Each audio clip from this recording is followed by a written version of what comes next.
السلام علیکم ورحمۃ اللہ وبرکاتہ نحمدہ ونصلی علی رسول الکریم اما بعد فاعوذ باللہ من الشیطان الرجیم بسم اللہ الرحمن الرحیم۔ سورہ نور آیت نمبر 32 اللہ رب العزت نے ارشاد فرمایا وَأَنْكِحُوا الْأَيَّامَ مِنْكُمْ وَالصَّالِحِينَ مِنْ عِبَادِكُمْ وَإِمَائِكُمْ إِنْ يَكُونُوا فُقَرَاءَ يُغْنِهِمُ اللَّهُ مِنْ فَضْلِهِ وَاللَّهُ وَاسِعٌ عَلِيمٌ۔ اپنے بے نکاح مرد عورتوں کا نکاح کر دو اور اپنے غلام اور اپنے لونڈیوں سے جو نیک ہوں ان کا بھی نکاح کر دو، اگر وہ محتاج ہوں گے اللہ ان کو اپنے فضل سے غنی کر دے گا اور اللہ وسعت والا سب کچھ جاننے والا ہے۔ اس آیت میں اللہ رب العزت ہمیں نکاح کی ترغیب دلا رہے ہیں، اور ریزن اس کی یہ ہے کہ آپ نے پیچھے سارے سورہ نور کی آیات پڑھی ہیں اور ان کا خلاصہ آپ کو پتا ہے کہ آپ نے زنا کو روکنے کے اقدامات پڑھے۔ پہلی سٹارٹ ہی یہاں سے ہوتا ہے کہ حکومتی سطح پہ ہم کیسے حدود کا نفاذ کر سکتے ہیں، پھر سیکنڈ میں ہم دیکھتے ہیں کہ زنا کو روکنے کے لیے ہم پرائیویٹ سیکٹر، گھر کا تحفظ، اس کے اخلاقی ضابطے اور مرد و زن کے اختلاط سے روکنے کی ممکنہ کوششیں ڈسکس کرتے رہے۔ تیسرے ہم لیول کو دیکھتے ہیں تو ہم اس میں پرسنل جو ٹریننگ ہے یعنی انفرادی تربیت میں مرد اور عورتوں کا غزے بسر کرنا، شرمگاہوں کی حفاظت کا حکم اور خصوصی طور پہ عورتوں کو پردے میں رہنے کا حکم دیا گیا۔ یہ سارا کچھ کیوں کیا گیا کہ ہم ہر لیول کو دیکھ کر زنا کو روک سکیں۔ اب اس آیت میں جنسی جذبات کو صحیح رخ دینا ہی مسئلے کا اصل حل بتایا گیا ہے، کیونکہ جنسی جذبات کو مستقل روک دینا مسئلے کا حل نہیں۔ چنانچہ کیا فرمایا وَأَنْكِحُوا الْأَيَّامَ مِنْكُمْ، جو بے نکاح ہیں تمہارے درمیان ہیں، مسلمان ہیں، ان سب کو نکاح کے بندھن میں باندھ دو۔ یہ ہے فطری داعیہ کو حلال طریقے سے پورا کرنے کا طریقہ، کیونکہ مرد اور عورتوں دونوں کے اندر اللہ رب العزت نے جنسی خواہش رکھی ہے۔ جس طرح بھوک لگتی ہے کھانا کھایا جاتا ہے، حلال رزق کمانا اور کھانا انسان کے لیے لازم کر دیا گیا، لباس کی ضرورت انسان کو اللہ نے اس کا انتظام کیا، اسی طرح مردوں عورتوں کے اندر جنسی جذبات، خواہشات، شہوات فطری طور پہ اللہ رب العزت نے رکھ دی، اس لیے ان کو نکاح کا حکم دے رہا ہے کہ یہ تمہارے جذبات، خواہشات کو پورا کرنے کا جائز اور حلال طریقہ ہے تاکہ تم حرام سے بچ جاؤ۔ حلال طریقہ نکاح پر پابندی دراصل حرام کا راستہ روک دیتی ہے، بیریئر بن جاتا ہے نکاح۔ معاشرے میں ہم نے دیکھے کتنے بیریئرز نکاح کے دیے گئے، گورنمنٹ لیول پہ سب کچھ کیا گیا، لیکن اگر نکاح نہیں ہے تو بیریئرز نہیں ہے، کیونکہ جن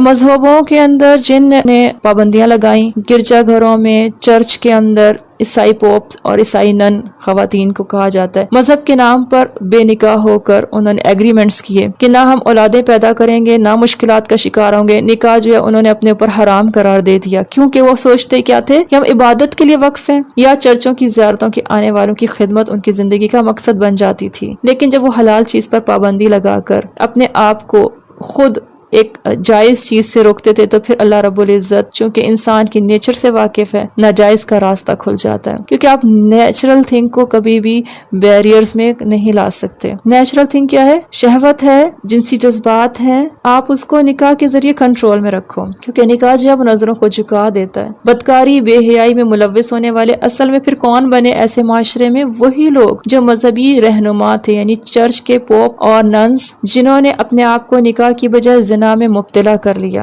آئے دن ان پر مقدمے بنتے ہیں، الزامات لگتے ہیں، اور ظاہر ہے جب وہ ہوں گے ایسے تو پورے معاشرے کو، پوری سوسائٹی کے اندر وہ بیڈ امپیکٹ جو ہے وہ ٹرانسفر ہوتا ہے، اور وہ کس نام پر ہوتا ہے؟ مذہب کے نام پر۔ سب سے ڈینجرس تھنگ یہ ہے کہ آپ مذہب کے نام پر حرام چیز کو پروموٹ کرنے والے بن جاتے ہو۔ جب معاشرے میں حلال کو پروموٹ نہیں کیا جاتا اور نکاح کو روکا جاتا تو ایسے ہی ہوتا ہے۔ پھر ایک اور چیز جو مغرب کے معاشرے میں بڑی کامن ہے وہ کیا ہے کہ ان کے پارلیمنٹس بھی چونکہ گناہ کو روکنے میں کامیاب نہیں ہو سکے، بیکاز وہاں پہ مذہب کی طرف سے جو ہے وہ پرمیٹڈ ہو گئی چیز، تو پھر انہوں نے یہ بائی لا بھی پرمیٹڈ کروا لی۔ کیسے کہ انہوں نے قوانین بنا لیے کہ اگر جبرن کوئی زنا کرتا ہے تب تو چلو قانون ہوگا، لیکن اگر کوئی رضامندی سے کرتا ہے تو اٹس اوکے، یہ قانون پاس کرائے گئے۔ اسی طرح لڑکا لڑکے کے ساتھ اور لڑکی لڑکی کے ساتھ بھی جنسی تعلقات رکھ سکتی ہے، یہ جو چیز ہے اس کو سپورٹ کرنے کے لیے قوانین بنائے گئے۔ یہ لاز کم بنتے ہیں جب گناہ کو روکنے کے لیے سارے ہتھ کنڈے ناکام ہو جاتے ہیں، ان کے پاس سولوشن ہے بھی نہیں۔ آپ خود سوچیں، سولوشن تو اللہ رب العزت دے رہا ہے،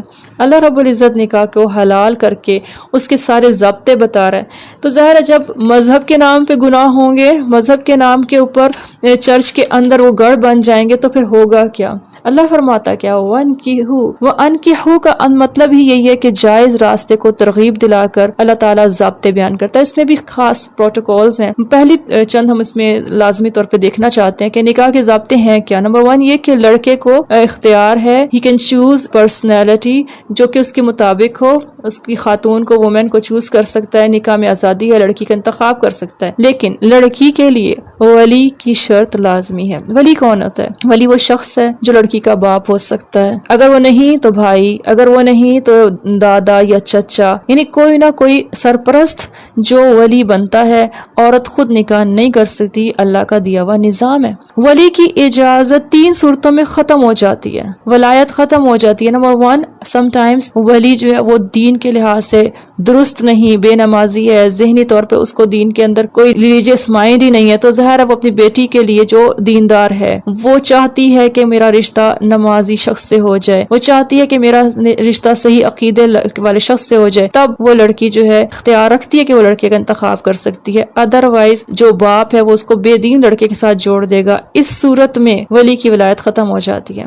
سیکنڈ آپشن یہ ہے کہ اگر ولی ہوش و حواس میں درست نہیں ہے, اس میں درست فیصلہ کرنے کی کوئی صلاحیت نہیں ہے, تو ظاہر ہے وہ یہ ڈیسیژن نہیں لے سکتا عقل کے نہ ہونے کی وجہ سے کہ وہ اپنی بیٹیوں کا نکاح کرتے ہوئے پراپر جو ہے اس کا زوج تلاش کر سکے, معاملات کی خرابی سے بچ سکے. اس سچویشن میں بھی ولی کی جو ہے وہ ولایت ختم ہو جاتی ہے. تھرڈ آپشن یہ ہے کہ والد اگر ہے اولاد پر ظلم کرنے والا اور ڈکلیئرڈ ہے اس کا ظلم, یعنی ثابت ہو گیا, تو اس کی ولایت نہیں رہتی. مثلا وہ خود اپنے بچوں کو نکاح میں نہیں دینا چاہتا. ریزن کیا ہے؟ بتاتا ہے کہ بس میرے بیٹے ہیں, کمائیں گے, اگر کمائیں گے تو مجھے کھلائیں گے, یا بیٹی ہے مجھے کما کے دے گی تو پھر میں اس کی کمائی کے اوپر جو ہے اپنی زندگی گزار لوں, اس لیے میں بیٹی کی بھی شادی نہ کروں. اور بیٹے کی اس لیے نہ کروں کہ وہ شادی کر کے بیوی کو دے گا, مجھے نہیں دے گا. اس سچویشن میں باپ ظالم بن گیا, وہ باپ ولی نہیں رہے گا, اس کے وہ ڈیزگنیشن جو ہے ولی کی طور پہ ختم ہو جاتی ہے. لیکن ولی اگر ان تینوں سچویشنز نہیں ہے, باپ ہے یا وہ صحیح ہے, درست عقیدے والا ہے, بیٹی کو بھی ظاہر اچھی جگہ دیکھنا چاہتا ہے, ہوش و حواس کا درست ہے, عقل اس کی ٹھیک ہے, اور ظلم کرنے والا نہیں ہے, اس نے اولاد کے حوالے سے کوئی ظالمانہ فیصلہ نہیں کیا, تو پھر ولی کی اجازت کے بغیر عورت نکاح, لڑکی نکاح نہیں کر سکتی. نبی صلی اللہ علیہ وآلہ وسلم کی حدیث واضح ہے کہ جو عورت اپنی ولی کی اجازت کے بغیر نکاح کرے گی تو اس کا نکاح باطل ہے. 3 بار آپ نے یہ فرمایا, ابو داؤد کی حدیث ہے. لیکن ہم کرنٹ سچویشنز کو دیکھیں. سب سے پہلی بات یہ کہ ہمارے تعلیمی اداروں میں اور ہمارے میڈیا میں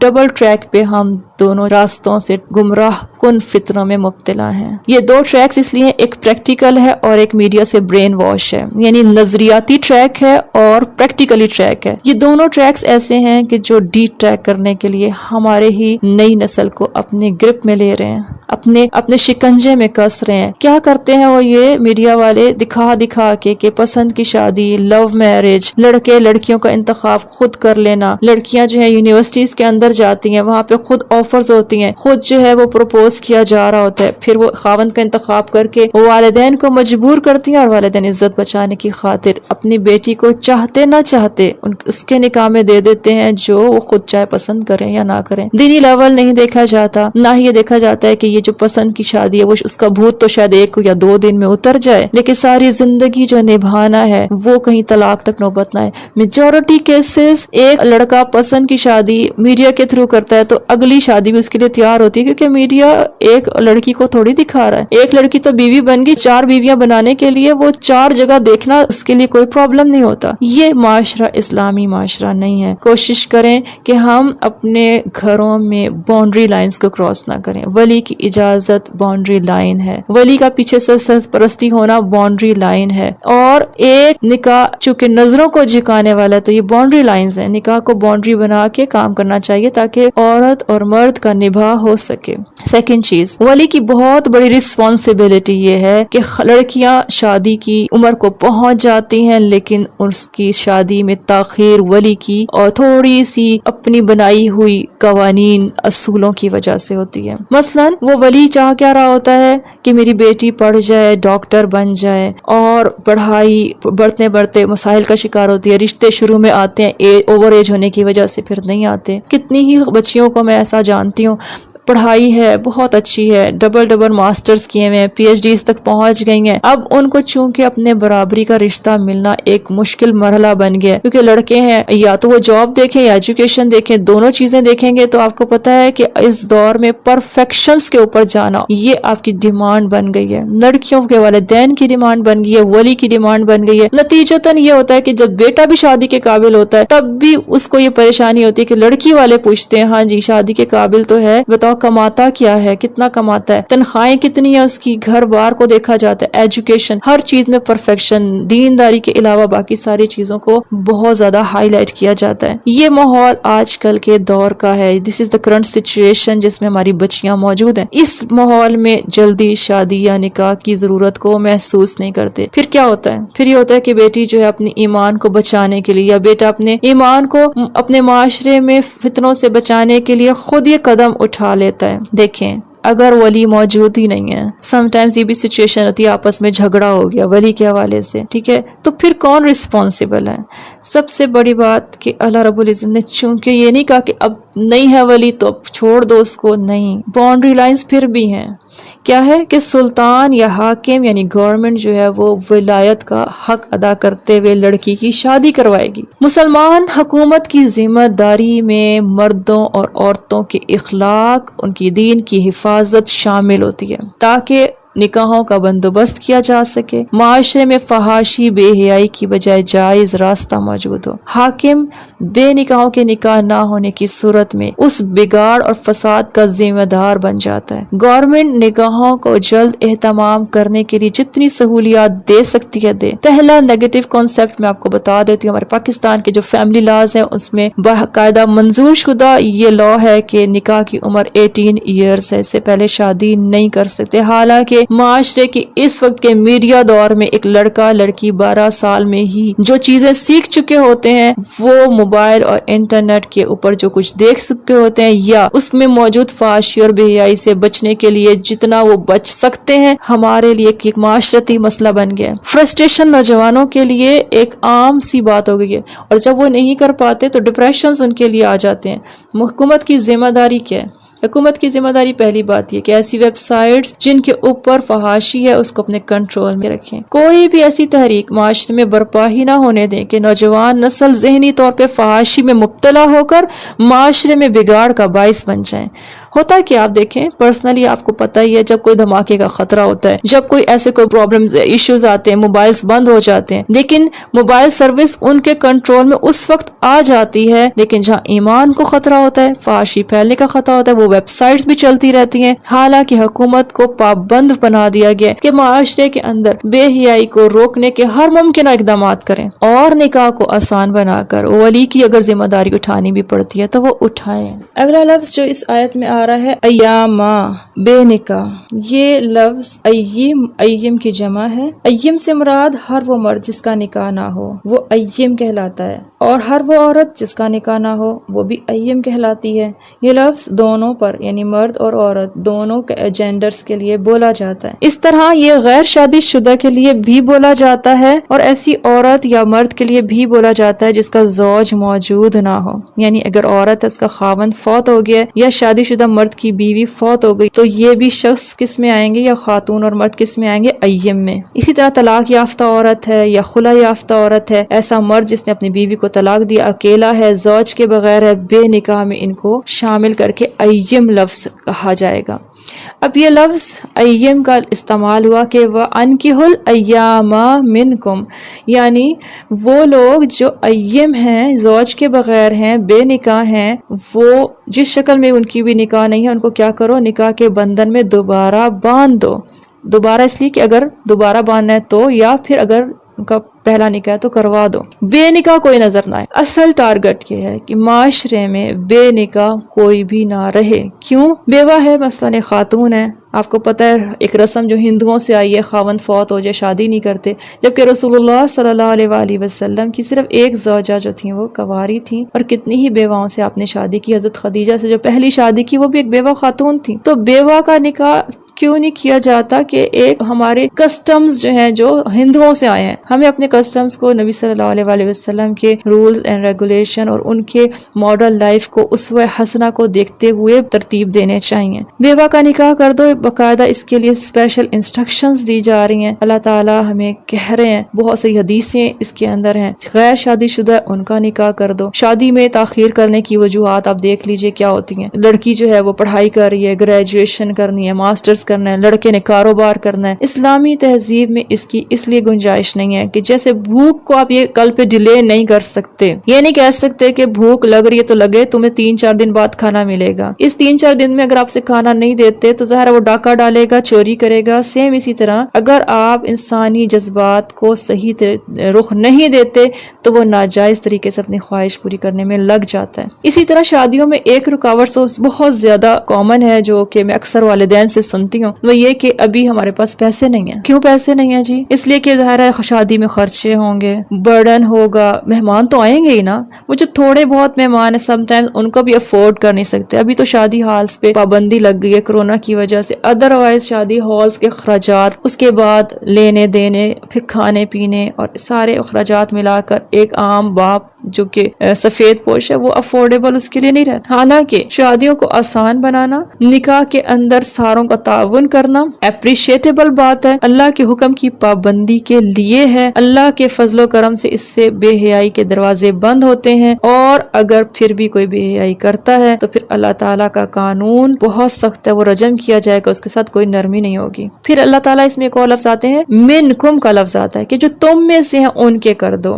تم میں سے کون؟ یعنی مسلمز، ایسے مسلمان جو تمہارے ہی اپنی سوسائٹی کے اندر ہیں، ان کے لیے تم خاص طور پہ اسٹرگل کرو، کیونکہ اسلام ایمان کو بہت زیادہ امپورٹنس دیتا ہے. یاد رکھیں کہ جتنا زیادہ آپ نے اس صورت کو پڑھا ہوگا، میں سمجھتی ہوں ایک نچوڑ اس کا یہ کہ آپ کا ایمان بچے. اب بے نکاح ہو گیا ایک شخص، اس کا ایمان اب خطرے میں آ گیا ہے. وہ عورت ہے، بیوہ ہو گئی ہے، اس کا ایمان اس وقت خطرے میں ہے. اس کے لیے سب سے اچھی چیز کہ وہ دوبارہ اپنی باؤنڈریز کو دوبارہ بحال کر لے. ایک غیر شادی شدہ ہے، اس کا ایمان خطرے میں ہے کیونکہ اس نے کبھی مرد نہیں دیکھا. کوئی بھی مرد جو ہے اس کو فتنے میں مبتلا کر سکتا ہے. میڈیا آج کل اتنا زیادہ ایکٹیو ہوا ہے اس کام میں، تو اس لیے اللہ رب العزت ایک مسلم کو منکم کا لفظ دے کر کہہ رہا ہے کہ تم میں سے ہیں، تمہارے مسلم کمیونٹی کے اندر ہیں. فرض کریں ایک آپ گھرانے کو دیکھتے ہیں کہ ماں باپ شادی نہیں کر رہے اس کی، تو آپ باقاعدہ اس کو کہہ سکتے ہیں کہ تم ان بچیوں کی شادی کرو، بہت دیر نہ لگاؤ اس میں، کیونکہ وہ تمہارے تعاون سے ہو سکتا ہے ان کی شادی ہو جائے. تو آپ نے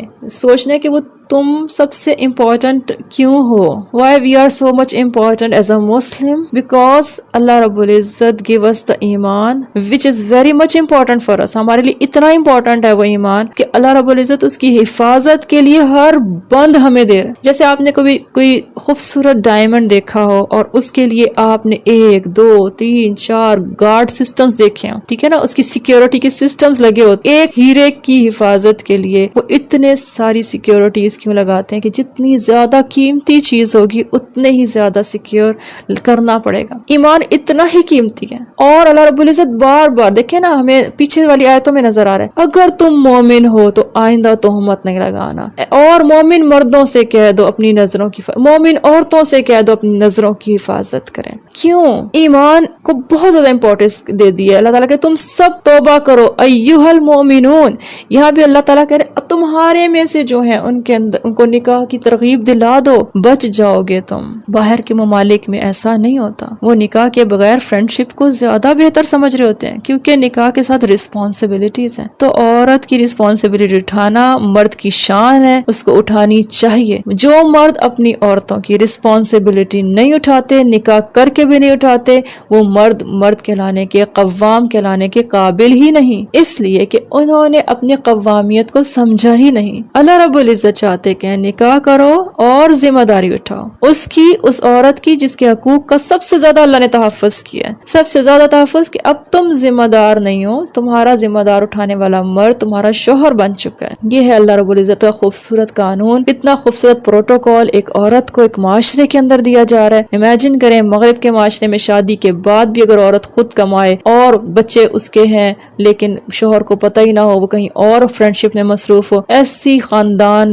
بریکنگ فیملیز کا کیا کرنا ہے، کہیں سکون نہیں ہے وہاں پہ. اپنے گھروں کے سکون کو یاد رکھیں اور اللہ کا شکر ادا کریں. یہ بہت ہی شکرانے کی بات ہے. اللہ رب العزت نے نکاح کے ذریعے ایک عورت کو جو عزت دی ہے معاشرے میں، ایک نکاح کے ذریعے اللہ رب العزت نے عورت کو جو مقام دیا ہے وہ مغرب کے معاشرے میں نظر ہی نہیں آتا. ساتھ ہی ساتھ اللہ تعالیٰ ایک اور اس آیت میں نصیحت کرتے ہیں، وَالصَّالِحِينَ مِنْ عِبَادِكُمْ وَإِمَائِكُمْ، صالح لوگ جو تمہارے غلام ہیں یا لونڈی ہیں، یعنی ان کے نکاح کی بھی تم اسٹرگل کرو. صالح کے دو معنی ہیں. نمبر ایک یہ کہ وہ اتنے نیک ہیں، نکاح کے اتنے خواہش مند ہیں، بے حیائی بدکاری سے بچنے کے لیے ہیں، عزت اور دین کی حفاظت کے لیے وہ چاہتے کیا ہے، نکاح کر لیں. ایسے غلام اور لونڈیاں نہیں کہ جو بدکار یا زناکار ہیں، نکاح کر کے بھی نکاح والے نہیں ہیں، مطلب نکاح کر کے بھی اپنا منہ دوسروں طرف کالا کرتے رہیں. وہ پیشہ ور لوگ حرکتیں ایسی کریں کہ نکاح کر کے بھی جو ہے نکاح والے نہ ہوں، ان کو سزائیں ملنی چاہیے. صالح کا ایک اور معنی ہے صلاحیت رکھنے والا، یعنی وہ غلام اور لونڈیاں جو نکاح کے قابل ہیں، نکاح کی اہلیت اور صلاحیت رکھتے ہیں، ان میں کوئی ایسی بیماری نہیں ہے اور وہ اپنی بیوی کی ذمہ داری کو اٹھا سکتے ہیں، اور لونڈیاں جو ہیں وہ اپنی شوہر کی ذمہ داری کو اٹھا سکتی ہیں، نبھا سکتی ہیں، جنسی قوت کے اعتبار سے بھی، نانفقے کے اعتبار سے بھی. تو پھر ایسے مرد اور ایسی خواتین جو غلام اور لونڈیوں کے سٹیٹس میں ہیں، ان کو بھی کیا کرو، صالح ہونے کی وجہ سے، تمہارے اندر ہونے کی وجہ سے، دو باتیں آ رہی ہیں کہ تمہارے اندر ہیں اور وہ صالح بھی ہیں، تو دونوں کی دو سچویشن کی وجہ سے ان کا نکاح کر دو. جس وقت قرآن نازل ہو رہا تھا، معاشرے میں دونوں قسم کے فرد موجود تھے، آزاد بھی تھے، غلام بھی تھے. دونوں قسم کے لیے احکامات بھی مختلف ہیں. آزاد کو بھی جب حکم دیا گیا کہ نکاح کے لیے تم ٹینشن لو، تو ادھر غلام لونڈی کو بھی اس لیے کہا گیا کہ اگر ان کو چھوڑ دیا جائے، معاشرے کی اس کیٹیگری کو اگنور کر دیا جائے، تو یہاں سے ہی زنا کا دروازے کھلنا شروع ہو جائیں گے اور پھیلنے کے بعد معاشرے میں بگاڑ ہوگا. سو دونوں کے لیے زیر کفالت آپ کے غلام ہیں یا لونڈیاں ہیں جو زمانے میں ہوا کرتی تھیں. آج کل کے ملازمین کی طرح نہیں تھے. ملازمین کی جو تعداد ہے وہ نکاح کے بغیر جو ہے وہ نہ رہے، کیونکہ ان میں تھوڑا سا یہ فرق ہے کہ وہ ڈیپینڈنٹ نہیں ہوتے، آپ کی مرضی سے نکاح کی بات اس میں نہیں ہوتی. ملازم ہے بس ٹھیک ہے، نکاح ہو جاتا ہے ان کا. لیکن اگر وہ آپ کے انڈر ہیں، آزاد ہیں یا غلام ہیں، آپ کے اپنے فرد ہیں، آپ کے لوگ ہیں، ان کو بے نکاح نہیں رہنے دینا. اللہ رب العزت اس آیت کے اگلے حصے میں جو بڑی پیاری بات کرتے ہیں وہ کیا ہے، یکونوا فقراء یغنیہم اللہ من فضلہ، یغنیہم اللہ من فضلہ، اپنے فضل سے اللہ انہیں غنی کر دے گا اگر محتاج ہو گئے. دیکھیں ایک سچویشن ہے جس کی وجہ سے ایک مرد نکاح نہیں کر پاتا، وہ یہ کہ میں کیسے نان نفقہ پورا کروں گا، میں شادی کے بعد کمانے اور کھلانے والا بنوں گا کہ نہیں. ماں باپ شادی اس لیے نہیں کر رہے ہوتے کہ بیٹا شادی کرے گا، بچے ہوں گے، ذمہ داری بوجھ بن جائے گی، وہ ان کو اٹھانی پڑے گی، بیٹا نہیں اٹھائے گا. یہ اللہ رب العزت ایک بہت توکل کی بات کر رہے ہیں، بھروسے کی بات کر رہے ہیں، اور یہ بڑی خوبصورت بات کر رہے ہیں کہ تم کرو تو صحیح، سٹیپ تو لو. کیا اس لڑکی کا رزق وہ خود لے کے نہیں آئے گی؟ کیا بچے کا رزق جو اس کے گلے میں اللہ تعالیٰ نے پہلے دن سے لٹکا کے بیچ دیا کہ تم ذمہ دار نہیں ہو؟ اللہ رب العزت کہتا ہے میں ذمہ داری لیتا ہوں، میں اپنے فضل سے کیا کروں گا، ان کو غنی کر دوں گا. آج ہے وہ محتاج تو کل نہیں ہوں گے، تم سٹیپ تو اٹھاؤ. یہ مت سوچو کہ وسائل نہیں ہیں، یہ مت سوچو اسباب نہیں ہیں. آنے والی عورت، آنے والے بچے کی قسمت کا رزق اللہ رب العزت نے مقرر کر کے بھیجنا ہے، اور ہو سکتا ہے تمہیں بھی اس سے بینیفٹ ہونا شروع ہو جائے، کیونکہ ان اللہ هو الرزاق، وہی رب ہے جو رزاق ہے. اللہ تعالیٰ رزق دینے والا ہے. یہ اللہ کے ناموں پہ بھروسہ، کہتے ہیں نا اللہ کے نام یاد کر لو جنت میں جاؤ گے، حفظ کر لو. بیسیکلی اس کا مطلب یہ کہ اللہ کے نام کو اپنے ذہن نشین کر لو. وہ رزق دینے والا ہے، کوئی اور رزق دینے والا نہیں ہے. کسی کے پاس اتنی نا قدرت ہے، ایک دن کا کھانا وہ کسی جانور کو کوئی دے نہیں سکتا. کیا قدرت ہے کہ وہ انسان اپنے رزق کا ذمہ اللہ پہ ڈال دے. بالکل اس طرح جیسے اللہ تعالیٰ نے آپ سے وعدے کیا، اس وعدے کو آپ نے کیا کرنا ہے، کہنا انشاءاللہ اللہ تعالیٰ ہمارے لیے کافی ہوگا، غنی کرنے کے لیے کافی ہوگا. کیوں؟ اللہ کیا ہے، واللہ واسع علیم، اللہ کے پاس وسعتیں ہیں. آپ جگہ تو بناؤ بیوی کے لیے، وسعت اللہ نے دینی ہے. تم جگہ دو گے، اللہ آپ کو رزق میں وسعت عطا فرمانا شروع کر دے گا. یہ اللہ رب العزت نے اس آیت میں وعدہ کر دیا. تو وعدے کو کون کون دیکھ سکتا ہے؟ وہی جس کا اللہ کے اوپر کامل بھروسہ ہے، وہی شخص اپنے رب سے وعدوں پہ یقین رکھتا ہے جو اللہ تعالیٰ کے اس قرآن کے احکامات کو من و عن ماننے کے لیے